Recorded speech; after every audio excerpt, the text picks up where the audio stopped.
Hola, buenos días. El tema de hoy, otros planetas, propiedades planetarias, geofísicas y atmosféricas. Y comencemos de una vez eh, con la hoja de datos de Venus. Ya hemos hablado de las propiedades de la Tierra como planeta. Hemos hablado de las propiedades de Marte como planeta. eh, Pensando en interés astrobiológico, es decir, considerando el hecho de que en la Tierra hay vida. Ahora sabemos que esa vida depende estrictamente de la existencia de agua líquida, y así en la astrobiología se ha definido a la zona habitable alrededor de una estrella o a la zona habitable en la galaxia como el espacio orbital alrededor de estrellas en las cuales es factible que haya agua líquida. Y el parámetro inicial sería la emisión de energía por parte de la estrella, y cómo esa energía es capaz de, en una superficie planetaria, mantener la temperatura suficiente para que en el caso de que durante la formación de ese planeta se hubiera agregado y acumulado de alguna manera agua. Hay varias hipótesis de cómo el agua se puede agregar a la formación planetaria, y si la temperatura en el planeta es suficiente debido a la energía inicialmente que recibe de la estrella para poder mantener agua líquida, entonces esa presencia de agua líquida en esa superficie planetaria, digamos, en esa superficie planetaria, permitirá en un momento dado, si además hay los elementos químicos correspondientes, necesarios, pues podrán llevarse a cabo las reacciones químicas que darán lugar luego a reacciones bioquímicas, es decir, las que se llevan a cabo en los seres vivos. Así entonces, con esa consideración, en la Tierra hay agua líquida, y en la Tierra hay vida, y esta vida depende del agua líquida, pues ¿en qué otra zona del sistema solar, alrededor del Sol, alrededor de la estrella, hay la energía suficiente que emite esa estrella? ¿En qué superficies planetarias habría las condiciones de temperatura, y ahora también consideramos presión, para que se dé la presencia de agua líquida, la existencia de agua líquida, que en un momento dado permitiría la reacción de compuestos químicos basados en carbono que con el agua den lugar a la formación de biomoléculas, inicialmente síntesis abiótica de biomoléculas. Posteriormente estas biomoléculas podrán reaccionar en procesos de reacciones encadenadas, den lugar a reacciones que se retroalimentan, se autorreproducen, y entonces estaría dándose lugar a la formación de vida en esos cuerpos planetarios. Pues desde el siglo XIX, los astrónomos, observando con los telescopios a Marte, identificaron la presencia de casquetes polares. La primera suposición fue que los casquetes polares, como en la Tierra, serían de agua líquida, o de agua sólida. Esa agua sólida, dado que también en Marte se presentan estaciones, es decir, su eje está inclinado, su eje polar está inclinado, su eje de rotación está inclinado. Al trasladarse alrededor del Sol en su órbita planetaria, la posición de Marte en función de su inclinación, o dependiente de su inclinación, en función de la radiación que recibe de energía del Sol, pues estaría derritiendo los polos, los casquetes polares en verano, y estos, al disminuir la energía que reciben por irradiación del Sol, estos casquetes polares se enfriarían en invierno y se acumularía, entonces, suponían los astrónomos en el siglo XIX, agua líquida. Finalmente, las investigaciones espaciales por sondas robóticas inicialmente de paso, eh, flyby es el término en inglés, de paso o de sobrevuelo, sería el vocablo más correcto en español, desde la década de los 60. Luego la inserción en órbita en naves espaciales, naves robóticas espaciales en Marte, posteriormente ya en la década de los 70, y el descenso exitoso y operativo de sondas robóticas inicialmente sésiles, es decir, no móviles, permitieron identificar que el principal componente de esos casquetes polares en Marte no es agua sólida, no es hielo de agua, sino hielo de dióxido de carbono o hielo seco.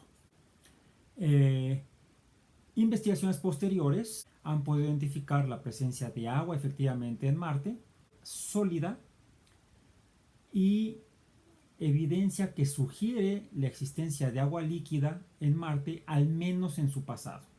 Hay algunas evidencias que sugieren que todavía hoy en día pudiera haber agua líquida en Marte, pero no son concluyentes estas observaciones. ¿Qué otro planeta o cuál otro planeta sería de interés astrobiológico en el sistema solar?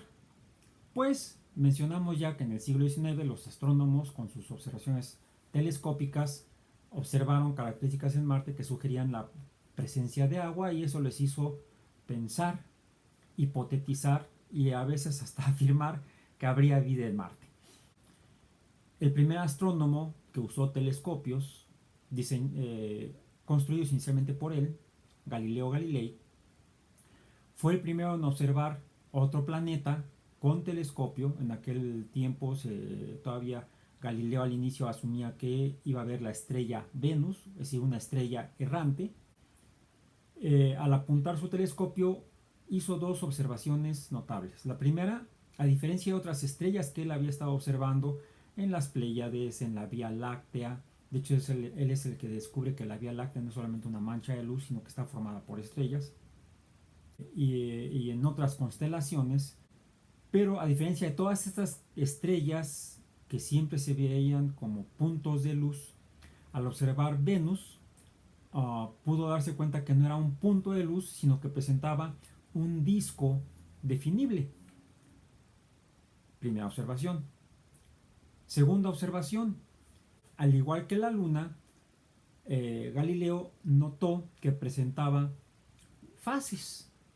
Es decir, la luz que vemos de Venus no se debe a luz que sea emitida por Venus mismo, sino que opera como un espejo esferoide o esférico, como la Luna, que refleja la luz que recibe del Sol.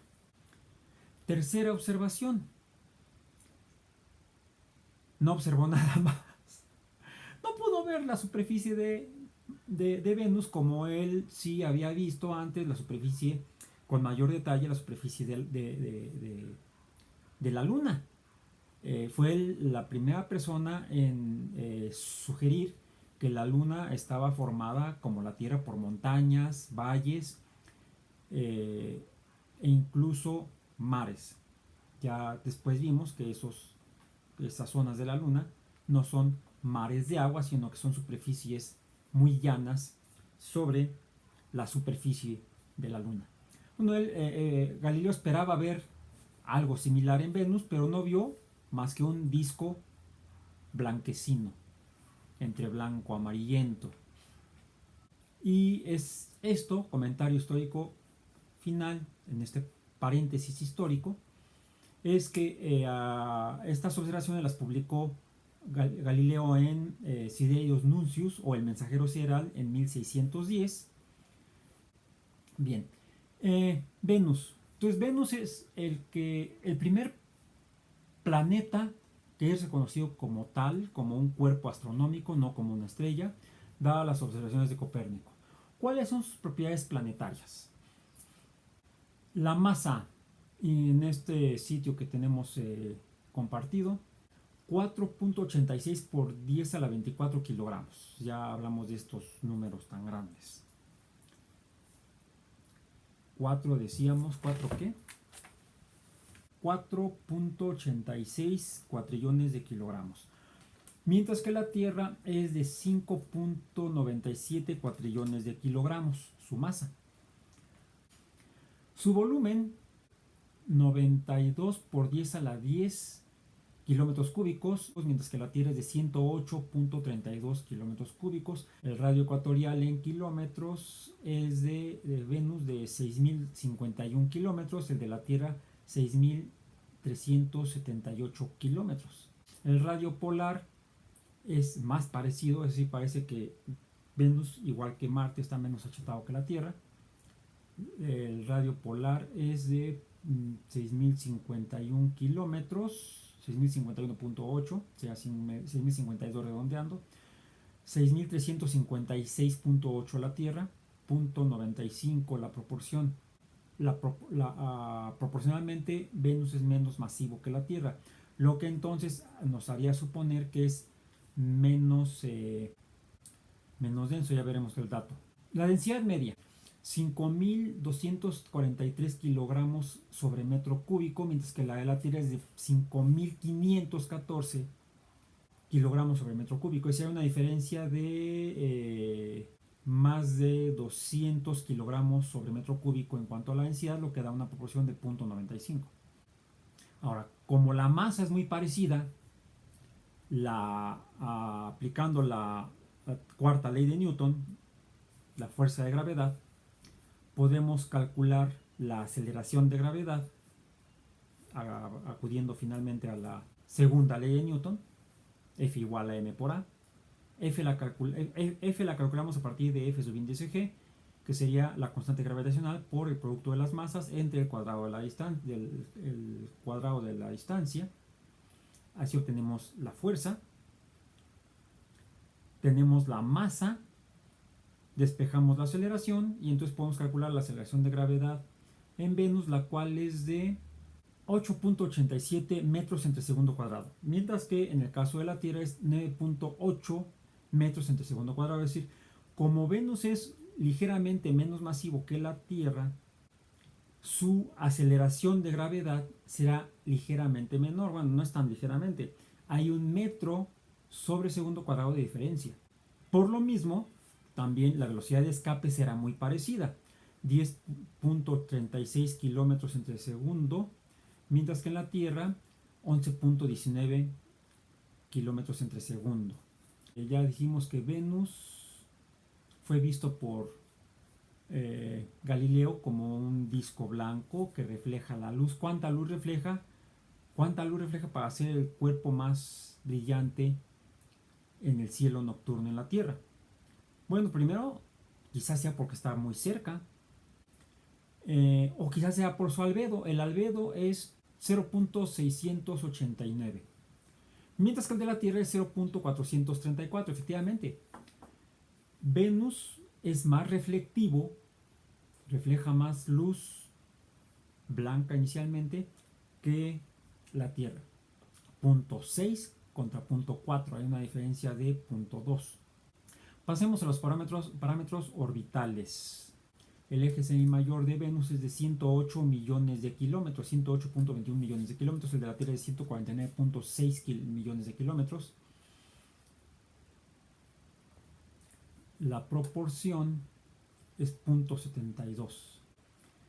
Esto hace entonces el hecho de que Venus esté más cerca, y de acuerdo a la segunda ley de Kepler, entonces el periodo orbital será menor. Así el periodo sideral de Venus es de 224.71 días terrestres, el de la Tierra es de 365.256 días terrestres.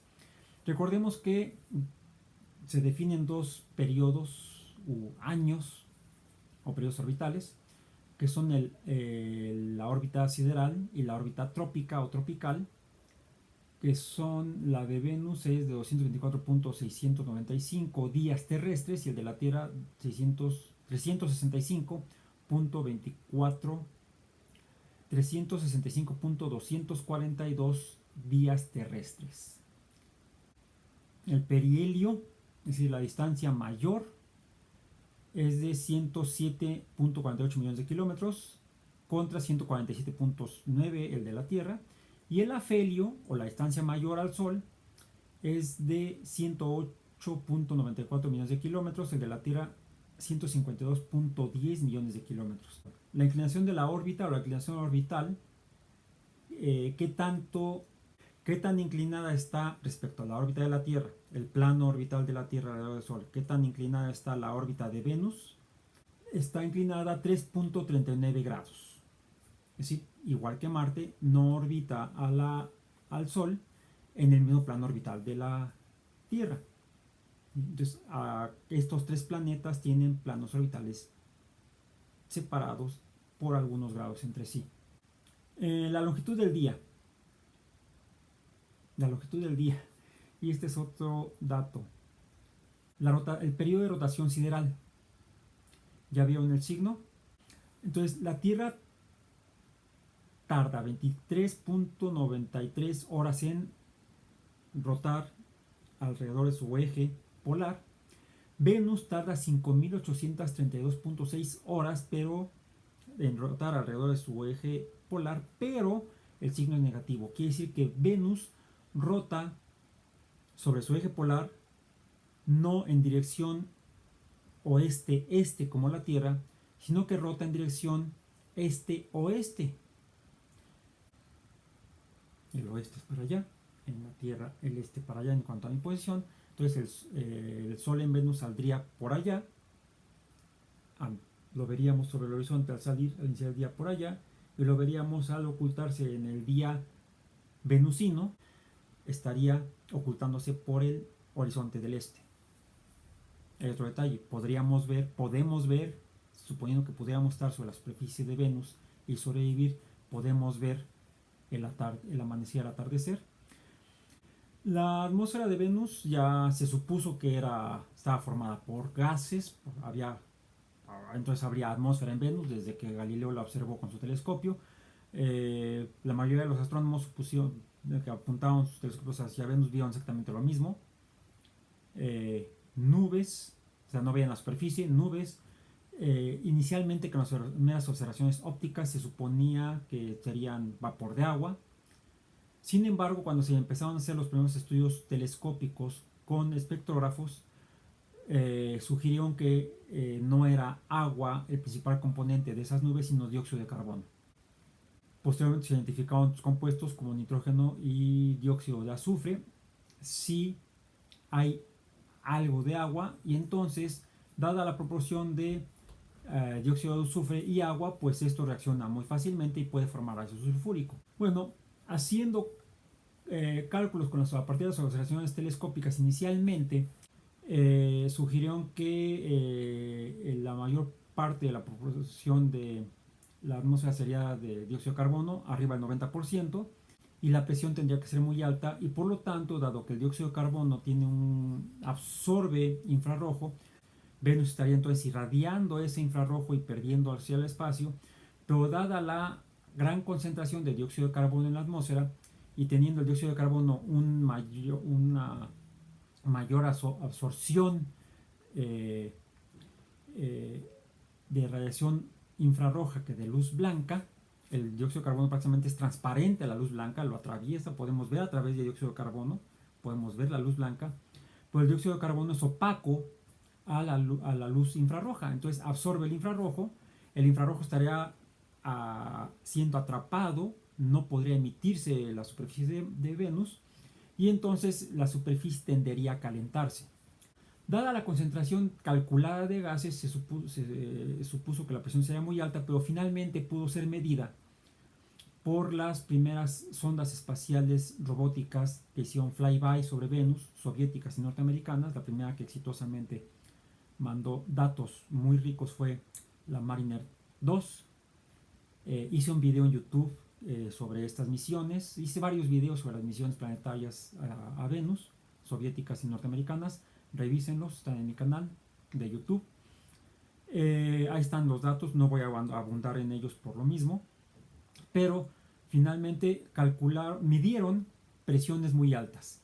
Posteriores misiones robóticas soviéticas que penetraron a la atmósfera de Venus y descendieron finalmente a varias de esas misiones, fueron las misiones Venera, lograron hacer mediciones más completas, más precisas, y midieron presiones de hasta 90 o alrededor, incluso un poco mayor, a 90 bars, una presión 90 veces más grande que la presión atmosférica en la Tierra a nivel del mar, que es de una atmósfera o un bar. Estos datos fueron obtenidos por las misiones Venera inicialmente y posteriormente por algunas misiones norteamericanas que también penetraron algunas ondas que llegaron a medir solamente a nivel de la atmósfera, no llegaron a la superficie. Incluso hubo una misión, una o dos misiones soviéticas, no recuerdo ahorita exactamente, que llevaban una sonda de globos aerostáticos que se mantuvieron alrededor de 50 kilómetros sobre la superficie de Venus obteniendo estos datos. La atmósfera de Venus, las mediciones de la atmósfera de Venus hizo que los astrónomos que pensaban en vida en Venus se frustraran y entonces descartó inicialmente a Venus como un planeta de interés astrobiológico. Sin embargo, el mismo Carl Sagan ya en 1961 especulaba, dado que la atmósfera se va en los planetas que la contienen como en la Tierra y en Marte, en la atmósfera de Venus, 1961 apenas estaban por llegar las primeras en planificación y iniciar enviar las primeras misiones espaciales a Venus. Eso lo llevó a colaborar en las misiones norteamericanas a Venus y tuvo acceso a estos datos una vez que se los recibió, por ejemplo los de Mariner 2, y desde 1961 Sagan ya especulaba que al disminuir la presión en la atmósfera también estaría disminuyendo la temperatura conforme aumenta la altura en la atmósfera de Venus y podría haber algún espacio vertical en la atmósfera de Venus en las cuales los valores de presión y temperatura pudieran ser compatibles con los de la vida basada en carbono que conocemos en la Tierra. Estas ideas se las volvió a tomar Sagan una vez que tuvo los datos de Mariner 2 y publicó un par de papers al respecto. Sin embargo, el resto de las misiones Venera y los datos que se publicaron al respecto hicieron que se perdiera el interés en astrobiológico en Venus, se enfocaron más en Marte. Hasta recientemente se ha vuelto a retomar el interés como hipótesis, ya no es una especulación vaga, sino sería posible que hubiera condiciones de presión y temperatura en algunos niveles de la atmósfera de Venus en los cuales podríamos encontrar ambientes ecológicamente viables. Y así, la semana pasada salió en las noticias que se había publicado el día 14 de este mes, 14 de septiembre, un paper en el cual habían identificado, después de varios estudios telescópicos desde la Tierra, que sugirieron la presencia de fosfano pH3 o H3P, hidruro de fósforo. Encontraron datos espectroscópicos que sugieren la presencia de fosfano. Fue tan publicitada y tan llegó a la noticia no solamente en la sección de noticias de Nature y de Science, sino que en revistas de divulgación científica como en National Geographic, en Science, en Scientific American también salió publicada la noticia. Bueno, lean el artículo en el caso fano, incluso me subieron al tren del meme la semana pasada, me pidieron del Club de Astronomía Astrowami de Iztapalapa, de la UAM Iztapalapa, a hacer un video que está en el canal de Facebook de Astrowami. Ahí véanlo. No voy a abundar más sobre este artículo porque ya lo hice en ese video. Pero lo que me llamó la atención y lo mencioné en esa ocasión es que ¿por qué no hicieron lo mismo con un artículo que salió en 2018 en la revista Astrobiology, en el número 18, el número 9 del volumen 18 de Astrobiology, el artículo publicado por Sanjay Limaye y colaboradores, titulado Venus Spectral Signatures and the Potential for Life in the Clouds. Es decir, se ha seguido especulando, incluso hay un artículo que salió este año, un mes antes, el 13 de agosto, en Astrobiology, por Sarah Seeger y colaboradores, The Venusian Lower Atmosphere Haze as a Depot for the Desiccated Microbial Life, a Proposed Life Cycle for Persistence of the Venusian Aerial Biosphere. El hecho de especular que pudiera haber microorganismos sobreviviendo en una capa de las nubes de Venus, de la atmósfera de Venus, plantea la pregunta de cómo se formó la vida en Venus. Se formó en las nubes. Es un poco difícil pensar que en un soporte gaseoso pudiera sostenerse en un campo gravitacional la materia biológica. Es más factible que la fuerza gravitacional precipitara la materia química y por tanto la bioquímica y la biológica hacia su superficie. Sin embargo, los mismos resultados de las investigaciones planetarias y astronómicas sobre Venus que se han llevado a cabo en los últimos 40-50 años han permitido especular con bastante seguridad que así como la Tierra ha evolucionado geológicamente y esa evolución geológica está asociada a la evolución biológica, de hecho la evolución biológica ha dependido de la evolución geológica de la Tierra, pues así como también este mismo enfoque ha hecho suponer que Marte en el pasado pudo tener agua líquida en superficie, por eso hay cañones, hay lechos de lagos, hay lechos de ríos, en la superficie de Marte se observa la evidencia de que hubo flujos de agua líquida.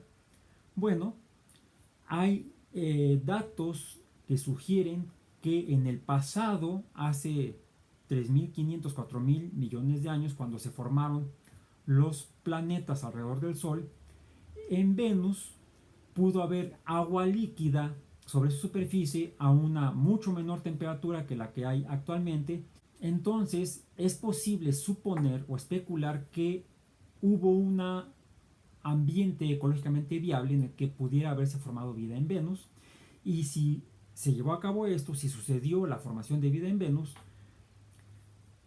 y Venus siguió su evolución geológica y atmosférica al estado actual, algunos organismos pudieron sobrevivir en capas de la atmósfera, suspendidos en la atmósfera entre los gases y vapores de la atmósfera venusina, así como sabemos que en los vapores, en la columna de aire de la atmósfera de la Tierra, hay microorganismos.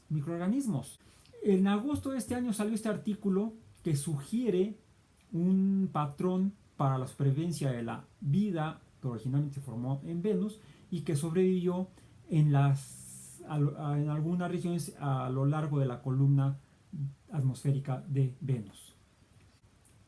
Cerrando rápidamente, dos hipótesis. Solamente Marte y Venus podrían ser de interés astrobiológico, si no presente sí histórico evolutivo. Bueno, ya en 1976, Carl Sagan y Edward Salpeter porque es apellido alemán, publicaron en The Astrophysical Journal Supplement Series un artículo titulado Particles, Environments and Possible Ecologies in the Jovian Atmosphere. Partículas, ambientes y posibles ecologías en la atmósfera de Júpiter.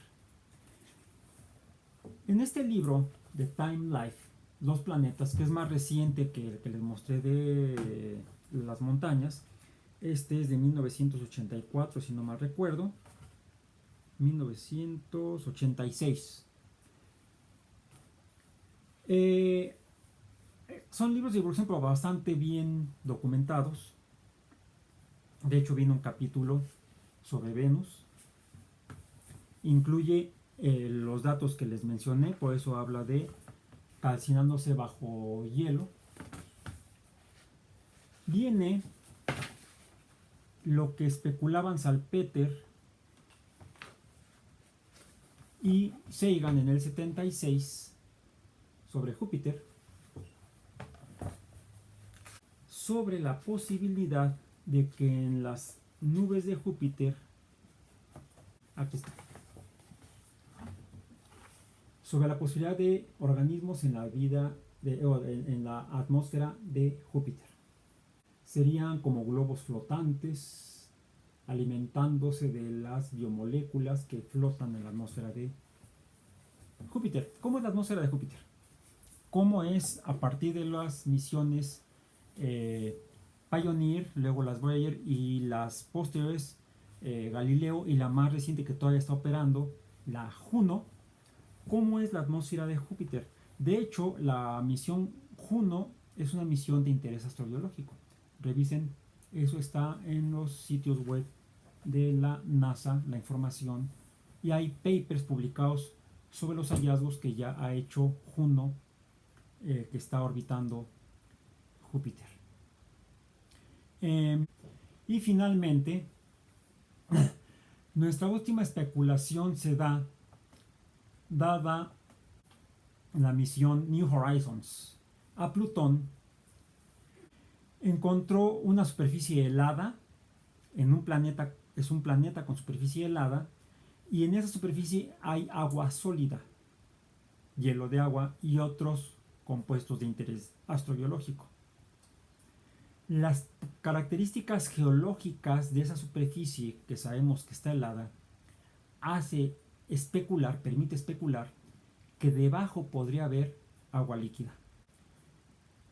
Con base en los datos de la literatura de Venus, Júpiter y Plutón, ¿cuál sería la posibilidad de que hubiera vida en algunos de estos dos planetas más allá de la zona habitable, y en Venus, que está en el límite interior de la zona habitable alrededor del Sol?